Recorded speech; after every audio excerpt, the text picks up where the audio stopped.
So I just want to do a quick little comparison here of the speed and camera between the Sony Xperia XZ3 and the Note 9, which we do have on the table.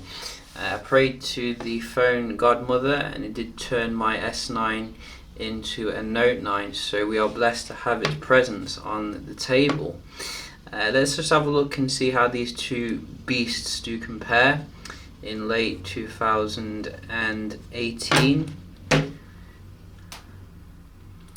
So we are getting flagship processors here in both of them, latest gen, but I don't think they are brand new in terms of the processors. We have had them out for quite a while now.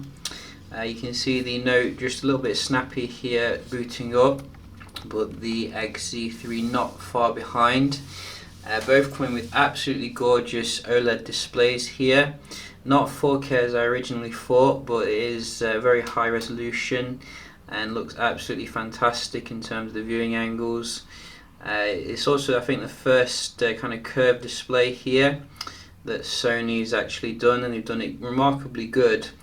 It feels really nice in the hand, not too slippy and very grippy. The Note is a little bit bigger here, it's quite a bit to lug around, but the back feels absolutely amazing in terms of the premium, very high quality, and they've moved a lot of the essential components like the fingerprint scanner to better places now. I think they're still coming with a headphone jack as well, which is very rare for a flagship phone. Now the Sony does come with the latest Android as well, Android 9, so that might be an advantage with some nice new gestures, as you can see. So let's just do the speed test here, and then we can move on to looking at the camera, which I'm sure a lot of people would like to see if Sony's got it right this year. I think someone's mowing outside my window, so do ignore that. But you can see the Sony seems to be leaving the Note behind on some of these basic apps. I think we have got the Note on the performance mode, as you can see. Really amazing optimization here on the Sony. Is this on the full brightness? Yes, it is. I think I like the Sony screen actually a bit more here. You can really see it on this red. Usually Samsung leaves the best screens for itself, but look at that.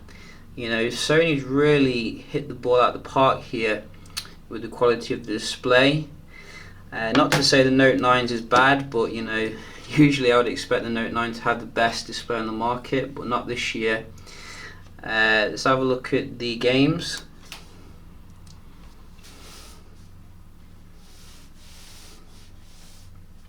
Again, I think Sony here.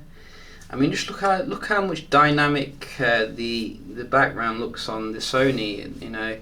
A lot of tech reviews have mentioned how good the display is here, and I have to agree. I have to really agree. It's absolutely fantastic. Let's try this one. Maybe next year we will see a true 4K like OLED experience. That'll be pretty insane. Sony again. You see, Sony is really dominating this test here. It's like, it's not even sweating, every single one seems to be opening up faster. You would think that Samsung would have brought out the Android 9 update for its flagship phone, but it seems to always be a bit behind in regards to software support. However, it does have obviously the massive trump card of the S Pen if you do like that. Personally, I've not even bothered to try it out yet because it's not something I can really use myself, but it is obviously a trump card here. Sony is a little bit cheaper though. You can get it for about 300 less, so look how close these are though. Very highly polished handsets these are. But I think Sony is definitely taking it here. I'm not even being biased this year. This is truly a Sony victory when it comes to the speed test. Every single app seems to have opened faster, which is, you know, what we want to see. Let's have a look at the speed test here app. So hopefully we've got it on here. I probably don't though. So let's just get on.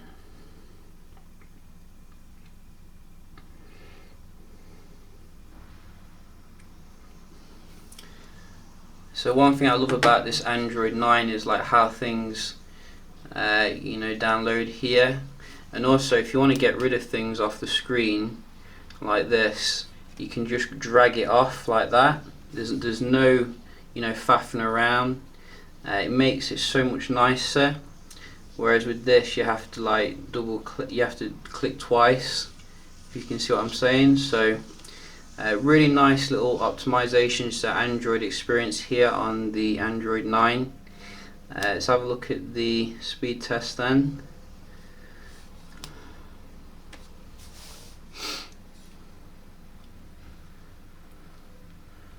So let's go forward, shall we?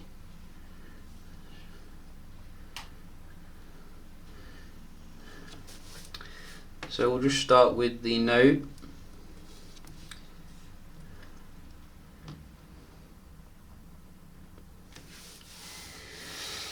And is the Note going to reach the highs of the XS? You know, I don't think so here, or maybe it is.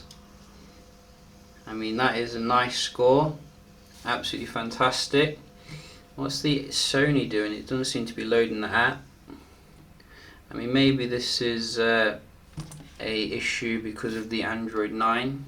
We'll just have a look.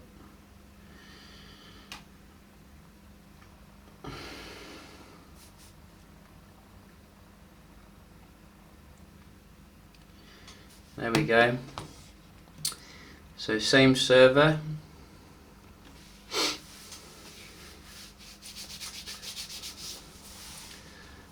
Oh, is he going to take it? He's going to take it. Is he going to take it? No, he's not. He's not going to take it. So unfortunately, you know, we do have the Samsung Note coming back here for a victory when it comes to the Wi-Fi, which is very good. You know, it's a little bit disappointing from a Sony fan's perspective, but 1-1 nevertheless. Let's have a look at the multitasking. So we have this weird issue here. Hopefully they'll fix with the orientation, and we'll just open up some apps here so you can see. 6 gigs of RAM I think in both of them, but so far it looks like the productivity beast of the Note 9 is doing a little bit better with these multitasking stuff. As you can see, lots of reloading on the left, but you know, it's not taking too long to reload it, which I guess is okay. But then again, you know, it would be nice if they just kept it in memory. I have had one update for the Sony, so I think they are, you know, pushing out updates to optimize the experience, but you can definitely see, I think the memory management here goes to Samsung. So props where props is due. So let's get to the main stuff, the camera. So what is the camera like on the latest Sony? You know, there's been some mixed reviews, some people saying it's average, others saying, you know, it's pretty good, but personally I would say again it's a step up from the last, I think it was the XZ2 which I last used. In terms of the quality, you know, absolutely fantastic in terms of day. You're not going to really see that much difference, I think, with most handsets when it comes to your day shots. But I think with these ones, I did notice that the colours were way better on the Sony in general. You could see that they're a little bit muted on the Note in comparison. However, I think when it comes to the actual low light, traditionally this is where Samsung has dominated, and again I think that's what you're going to get here in terms of the low light. I mean, it's still fantastic on the Sony, you know, really good compared to previous years, but I don't think it's quite up there with what Huawei's offering and what Samsung's offering. So you know, you got to be realistic with your expectations there. I think the colours are still better though on the Sony. The colours just to me just look much more vibrant overall. I was a bit disappointed with the colours on the Note 9, but you can have a look, you know, just to see yourself. There's also the video recording. There was an issue with the last phone which had quite a slow HDR video, and I found that the HDR video on 4K mode is still kind of slow. Not the best experience really. Hopefully they will fix it this time with a software update, but personally I would leave it off if you're using the Sony at the moment and just use the standard 4K. A little bit disappointing we don't have 60 frames per second 4K like the Note. The Note has absolutely fantastic video recording at 60 frames per second, absolutely lifelike kind of thing. It's amazing. So I'd probably give it the Note when it comes to video recording at the moment.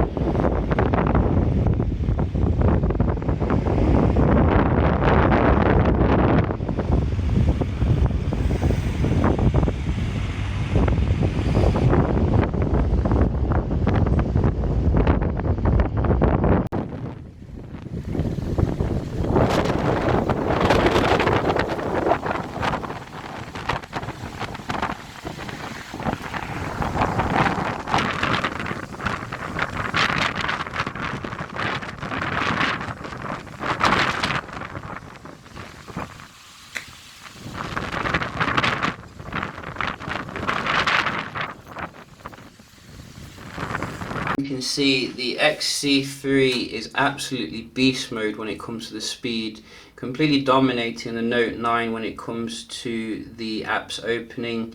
Even though it doesn't actually have a dedicated performance mode, the screen is also way better in terms of the colours, etc. I don't know how they've managed to do it, because usually Samsung is a master of the screen technology. But if you're looking at it from the other perspectives, such as the camera, the multitasking experience, the S Pen, etc., I think the Note 9 is the better phone in those areas. I mean, you got to be honest, it brings a lot to the table. This is an absolute beast of a phone at the moment. But I think Sony's brought out something which is quite competitive given the lower price range. I will be doing some more videos of it, checking out how it compares against some other handsets, so do stay tuned for that. Hope you enjoyed the video, found it helpful, and I'll see you in the next one.